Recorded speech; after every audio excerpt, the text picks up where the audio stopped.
नमस्कार, आप देख रहे हैं हकीकत क्या है। मैं हूं आपके साथ प्रिया सिंह सोमवंशी। सिर्फ 12 घंटे बाद वोटों की गिनती शुरू हो जाएगी।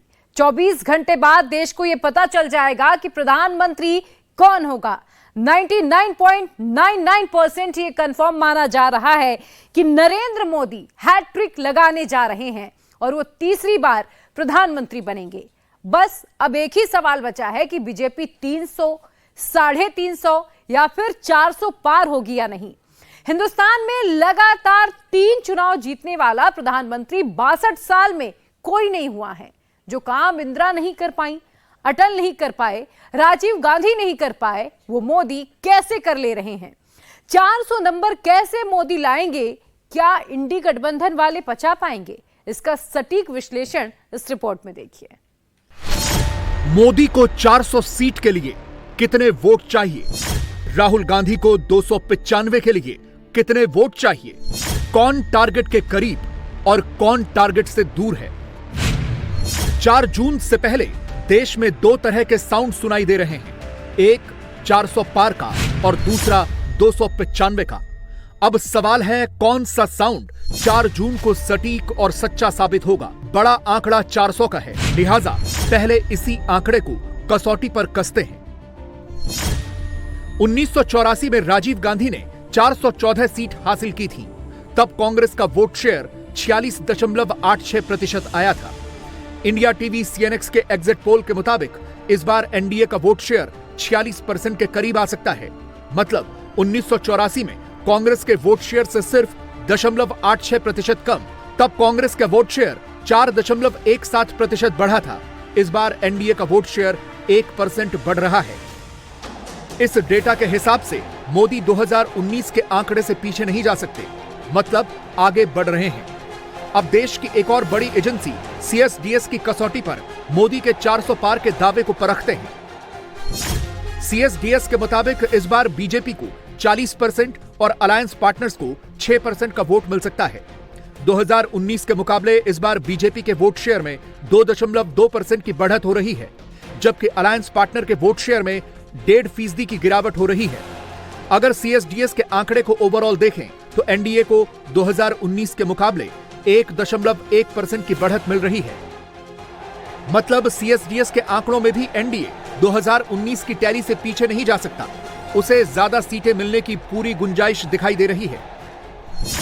2019 में एनडीए को 353 सीटें मिली थीं। 400 के नंबर से एनडीए सिर्फ 47 सीट पीछे था।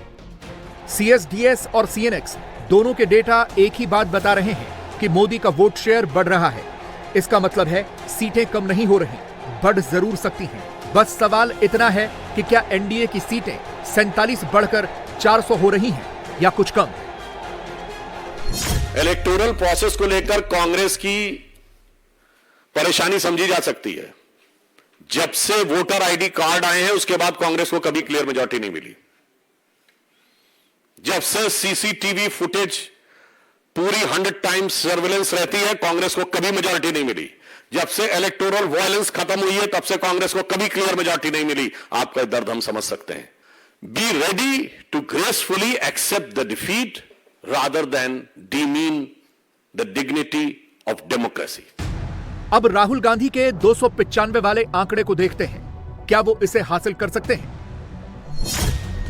सीएसडीएस के मुताबिक इस बार कांग्रेस को 23% वोट शेयर मिल सकता है, 2019 के मुकाबले 3.5% ज्यादा, जबकि उनके अलायंस पार्टनर को 12% वोट शेयर मिल सकता है, 2019 के मुकाबले 4.7% ज्यादा।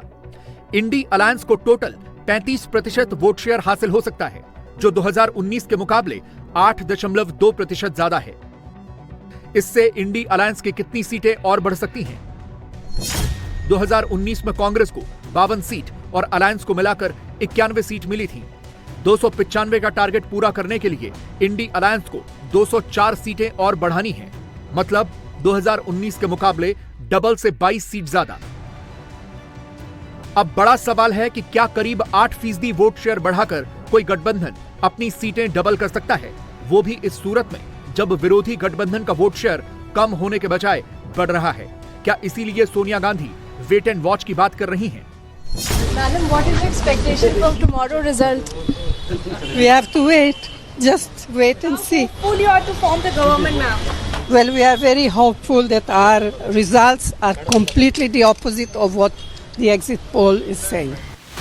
4 जून से पहले ओवरऑल पिक्चर क्या बन रही है? राहुल गांधी कैसे 295 के नंबर को कैलकुलेट कर रहे हैं? 2019 में बीजेपी 303 सीट लाई थी, तब उसका वोट शेयर करीब 37.3% था, जबकि 2024 में कांग्रेस को सिर्फ 25% वोट शेयर मिलने की संभावना है। अलायंस पार्टनर को मिलाकर जरूर उनका वोट शेयर 33% तक जा सकता है, लेकिन बीजेपी का अलायंस पार्टनर के साथ मिलाकर वोट शेयर 46% तक जाने की उम्मीद है, मतलब 10% का बड़ा गैप है। ऐसे में 295 का राहुल जो नंबर दे रहे हैं, उसे हासिल करना मुश्किल लग रहा है। कांग्रेस पार्टी जीत रही है ब्रदर। इसका नाम एग्जिट पोल नहीं है, इसका नाम मोदी मीडिया पोल है। ये मोदी जी का पोल है, फैंटेसी पोल है उनका। Thank you. सीटें आ रही हैं आपके हिसाब से? सरकार बन रही है। सिद्धू मूसेवाला का सॉन्ग सुना आपने? 294। क्या इसीलिए पूरा इंडी अलायंस काउंटिंग का रियल फिगर आने से पहले ईवीएम पर ठीकरा फोड़ने की तैयारी कर चुका है? जनता का वोट अगर पड़ा है तो इनको बहुमत नहीं मिल रहा है, और जो कांग्रेस पार्टी ने 295 का फिगर दिया है वो सही है। और उसके बाद यदि 300 पार, तो वो जनता का वोट नहीं है, वो ईवीएम मशीन का वोट है। 400 और 295 के दावों के बीच 80 सीटों वाले यूपी पर सबकी नजर है। 2 लड़कों की जोड़ी यहां बड़े फेरबदल का दावा कर रही है। उनके दावों की हकीकत क्या है? सीएनएक्स इंडिया टीवी के डेटा के मुताबिक यूपी की 80 सीटों में बीजेपी 62 से 68 सीटें जीत सकती है। उनका वोट शेयर 47% रह सकता है, जो 2019 के मुकाबले 3% कम है। समाजवादी पार्टी को 10 से 16 सीटें मिलने का अनुमान है। उनका वोट शेयर 30% तक रह सकता है, जो 2019 के मुकाबले 12% का जंप है। कांग्रेस को 1 से 3 सीटें मिल सकती हैं और उनका वोट शेयर 7% रह सकता है, जो 2019 के मुकाबले 1% का जंप है। आप लोगों से मेरा निवेदन, अगर यूपी में अलायंस की बात करें तो एनडीए को 64 से 70 सीटें मिल सकती हैं, मतलब 8 सीट का फायदा हो सकता है।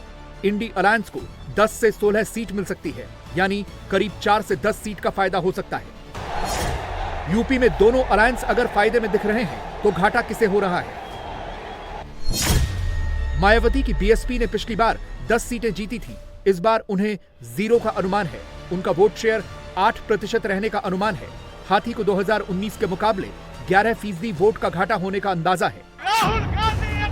मतलब बीएसपी का वोट शिफ्ट होकर इंडी अलायंस की तरफ जा रहा है, लेकिन इससे एनडीए को सीटों में घाटा नहीं हो रहा। हार जीत का मार्जिन जरूर घट सकता है। यूपी की जिन सीटों पर इंडी अलायंस मजबूत दिख रहा है, उनमें सहारनपुर में कड़ा मुकाबला है, मुरादाबाद में कड़ा मुकाबला है। इसके अलावा रामपुर, संभल, मैनपुरी, कन्नौज, फिरोजाबाद, बदायूं, आजमगढ़, रायबरेली, घोसी, अंबेडकर नगर, लालगंज और गाजीपुर हैं। यूपी में बीजेपी के वोट शेयर में 3% की गिरावट के बावजूद अखिलेश और राहुल ज्यादा सीट नहीं जीत पा रहे हैं। इसकी वजह उनका ओबीसी वाला ट्रम्प कार्ड है, जो मोदी मैजिक के आगे फेल होता दिख रहा है।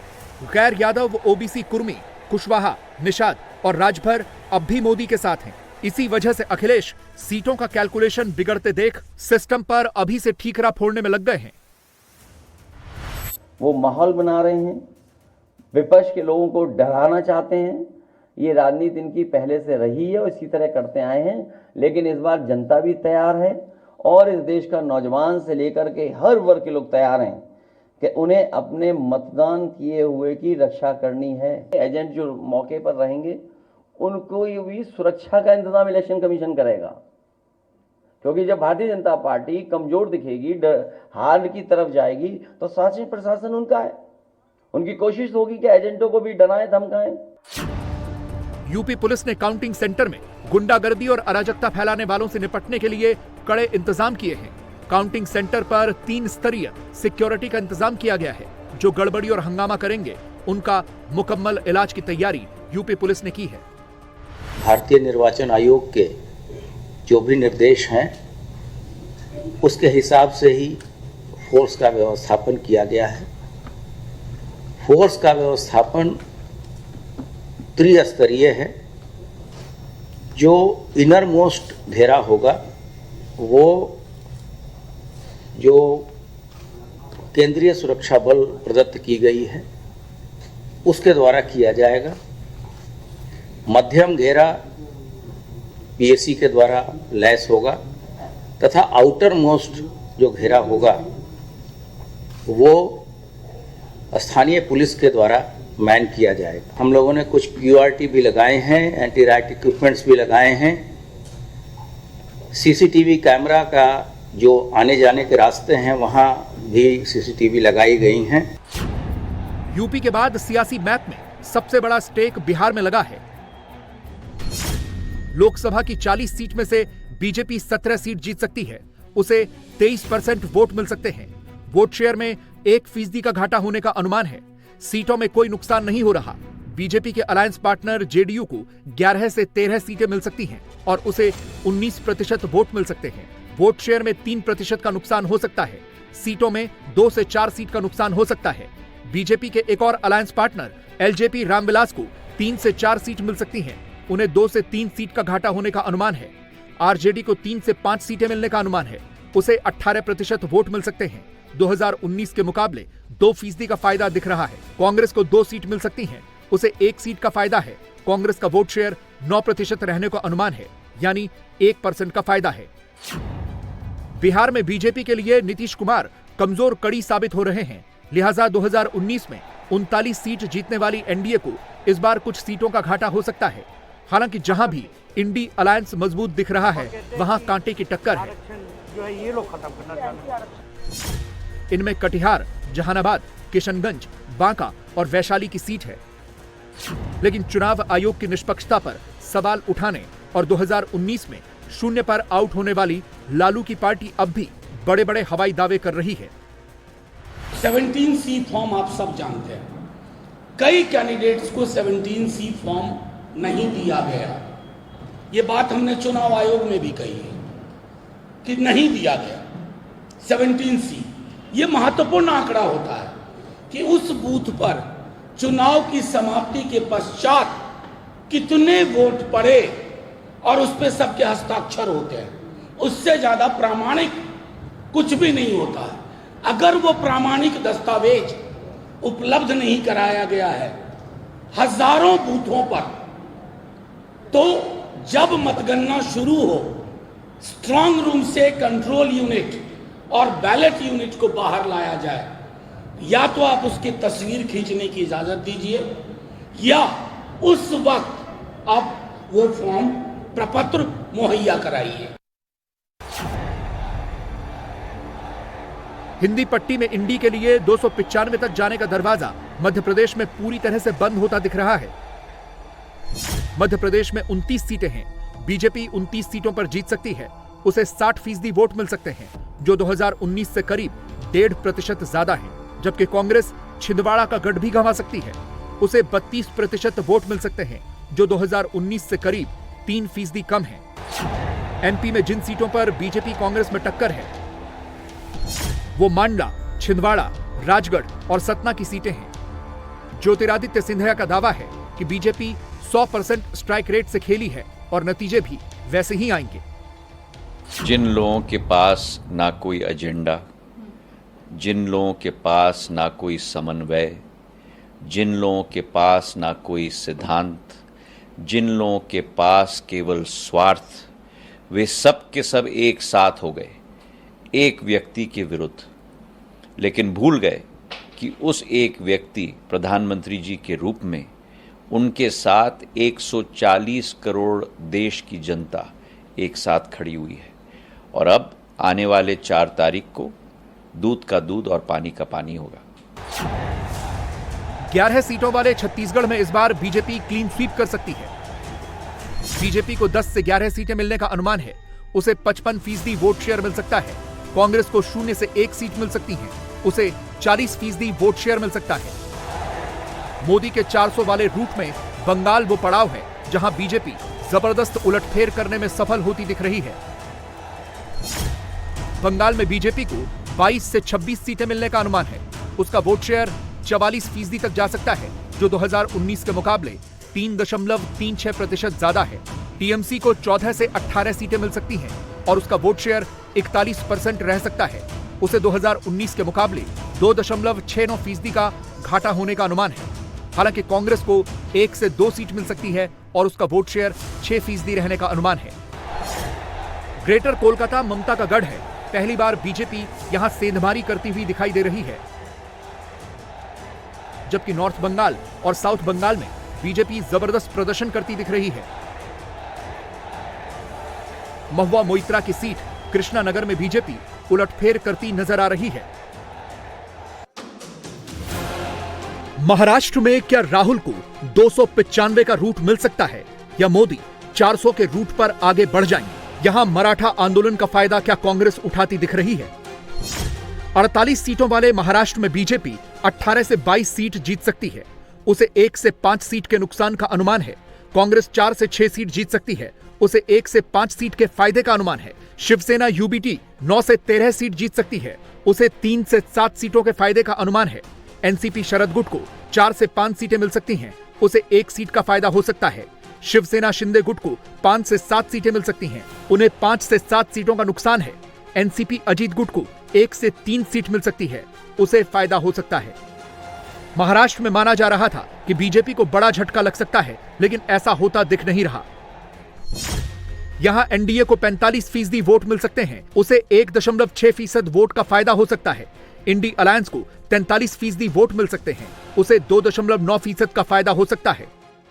चुनाव आयोग बीजेपी की एक्सटेंडेड ब्रांच, बीजेपी की एक शाखा इस तरह से काम कर रहे, इसलिए इस देश का लोकतंत्र 10 साल में संकट में आया, खतरे में आया। तो हम कल पूरी एकजुटता से हमारे लोगों को कहा है, आखिरी होठ की गिनती होने तक आप वहाँ बैठिए, डट के रहिए। आपके ऊपर दबाव लाया जाएगा, तरह तरह के हथकंडे अपनाए जाएंगे, हाँ, आपको डिमोरलाइज किया जाएगा, लेकिन आप वहाँ से हटो नहीं। ये हमारे सभी इंडिया आघाड़ी के जो प्रमुख लोग हैं, कार्यकर्ता है, पोलिंग और बूथ के एजेंट है, वहाँ के सबको संदेश दिया है। राहुल के लिए थोड़ी बहुत गुंजाइश राजस्थान और हरियाणा में दिखाई दे रही थी, जहां किसान आंदोलन का असर था। 25 सीट वाले राजस्थान में बीजेपी 21 से 23 सीट जीत सकती है। उसे 54% वोट मिल सकते हैं। 2019 के मुकाबले 5% वोट का नुकसान होने का अनुमान है।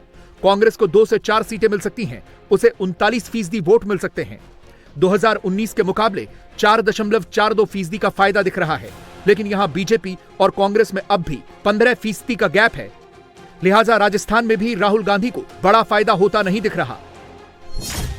यहां दौसा, झुंझुनू और बाड़मेर में कांग्रेस कड़ी टक्कर में है। जाटों के प्रभाव वाले हरियाणा में 10 सीटें हैं। बीजेपी 6 से 8 सीट जीत सकती है। उसे 2 से 4 सीट का नुकसान है। बीजेपी को 51% वोट मिल सकते हैं। 2019 के मुकाबले उसे 7.2% वोट का नुकसान होने का अनुमान है। कांग्रेस को 2 से 4 सीटें मिल सकती हैं। उसे 40% वोट मिलने का अनुमान है। उसका वोट शेयर करीब 11.5% बढ़ सकता है। छोटे राज्यों में भी मोदी का जलवा कायम है और राहुल लड़ाई में काफी पीछे दिखाई दे रहे हैं। झारखंड में 14 सीट हैं। यहां एनडीए 11 से 13 सीट जीत सकता है। इंडी अलायंस को 1 से 3 सीट मिलने का अनुमान है। हिमाचल प्रदेश में 4 सीटें हैं। बीजेपी 3 से 4 सीट जीत सकती है। उसे 57% वोट मिलने का अनुमान है। 2019 के मुकाबले बीजेपी को 12.71% का घाटा हो रहा है। कांग्रेस को 1 सीट मिलने का अनुमान है। कांग्रेस को 40% वोट मिल सकते हैं। उसे करीब 12.5% वोट का फायदा हो रहा है, लेकिन दोनों के बीच 17% का बड़ा गैप है। मंडी में कंगना रनौत टफ फाइट में विक्रमादित्य को हरा सकती हैं। उत्तराखंड की 5 और गुजरात की 26 सीटों पर बीजेपी 2019 की तरह क्लीन स्वीप करती दिख रही है। ओडिशा में बीजेपी इस बार सबको चौंकाती हुई नजर आ रही है। 21 सीट वाले ओडिशा में बीजेपी 15 से 17 सीटें जीत सकती है। उसे 45% वोट मिल सकते हैं, जो 2019 के मुकाबले 6.12% ज्यादा हैं। बीजेडी को 4 से 6 सीटें मिल सकती हैं। उसे 40% वोट मिलने का अनुमान है, जो 2019 से करीब 3.25% कम है। कांग्रेस का खाता खुलना मुश्किल है। अखिलेश, तेजस्वी, केजरीवाल और ममता मिलकर भी राहुल को 295 की तरफ पहुंचाते हुए नहीं दिखाई दे रहे। साउथ में क्या राहुल की उम्मीदें पूरी हो रही हैं या यहां भी मोदी कमाल दिखा रहे हैं? कर्नाटक, जहां 28 सीटें हैं, वहां बीजेपी 18 से 22 सीटें जीत सकती है। अलायंस पार्टनर जेडीएस 1 से 3 सीट जीत सकती है। कांग्रेस 4 से 8 सीट पर सिमटती नजर आ रही है। तेलंगाना में कांग्रेस की सरकार है, वहां 17 सीटों में बीजेपी 8 से 10, कांग्रेस 6 से 8, बीआरएस को 0 से 1 और एआईएमआईएम को 1 सीट मिल सकती है। केरल में 20 सीटें हैं, कांग्रेस का यूडीएफ गठबंधन